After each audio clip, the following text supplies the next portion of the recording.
What's up, everyone, and welcome back to Raven Invest. So today we are going to go over some of my lessons learned, some of the stuff that I've learned over the last few months that have shaped the decisions that I make today. So stay tuned.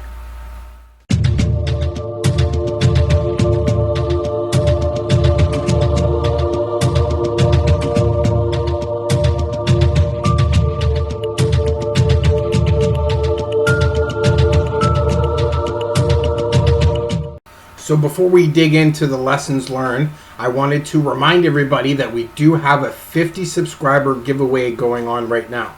I will pop a link into the description as well. You will see one right above me right about now. And that will give you all the details on how to enter the contest. But just to give you a hint, you do need to be subscribers. So if you're watching this video and you're not a subscriber, hit that subscribe button before you go over to the contest entry.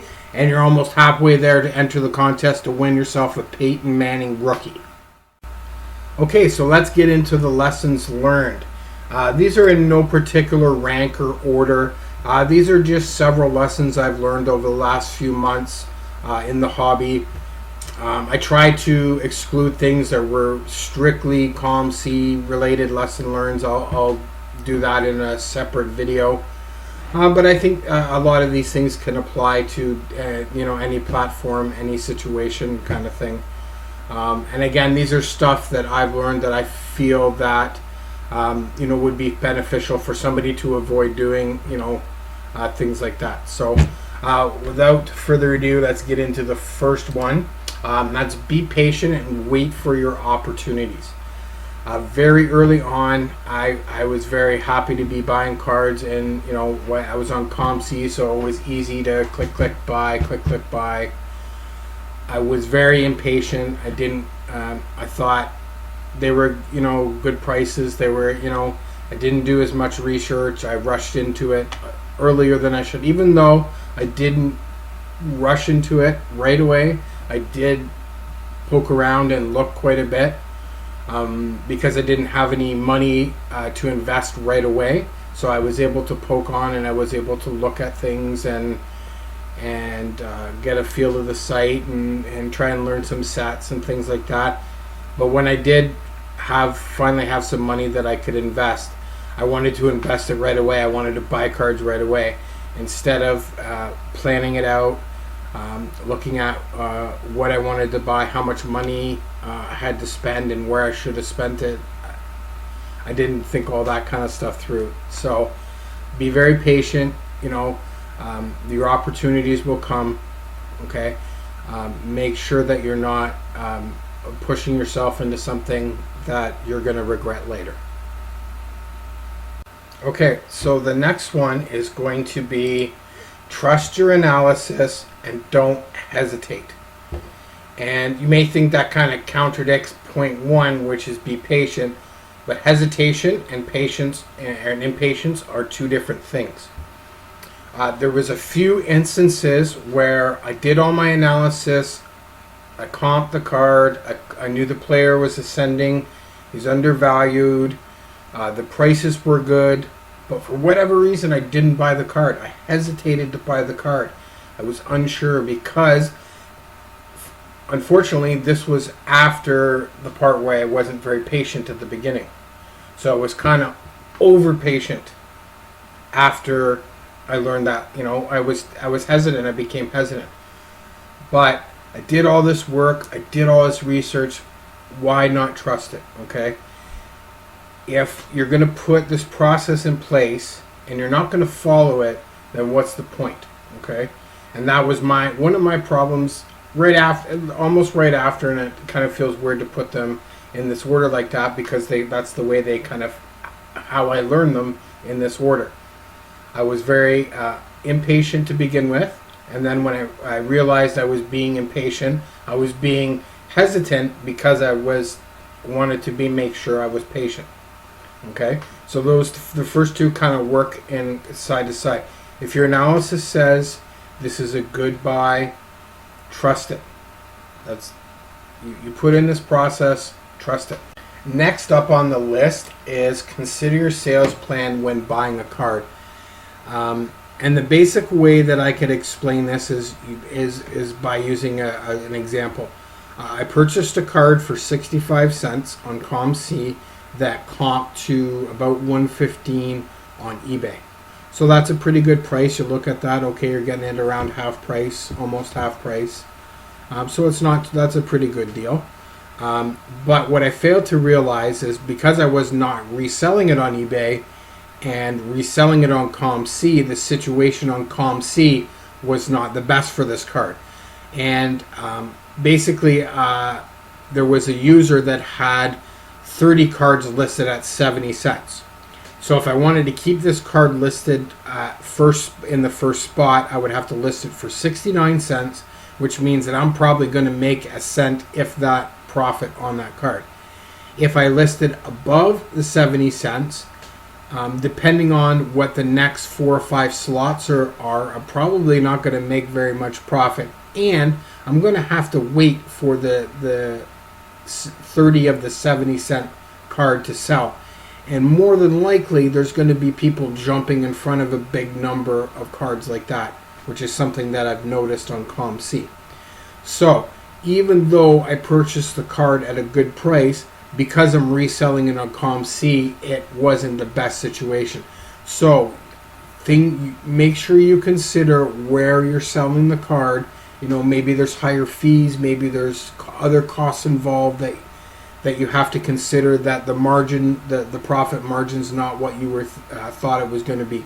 So make sure that you take that in consideration when you're buying a card. Okay, so the next one we're going to look at is have a plan and stick to it. As I said in point 1, I didn't really have a plan in the beginning. I was just buying some cards. Then I discovered, okay, wait, I can't do this anymore. I need to have a plan of action. Most of my plan comes into how I spend my available money, whether it be profit from the sale of cards or more money that I've invested. Because I don't have a lot of money, that's where I need my most planning, is how I'm going to use my money. What I'm talking about basically is I have a plan, say, and this is just a rough example, 10% of the money that I have available set aside for PC cards. 40% of it is set aside for cards that I think that I will need to hold on a little bit longer to see a good profit from. And 50% of the money will go to cards that I could flip right away or relatively quick to add more into that pool. That's just a basic example. That's not my identical plan, but that's just a basic example. Now, when I have money to spend, if I spend outside that plan, that's not good for me. That's not something that I need to do, and I stopped doing that right quick.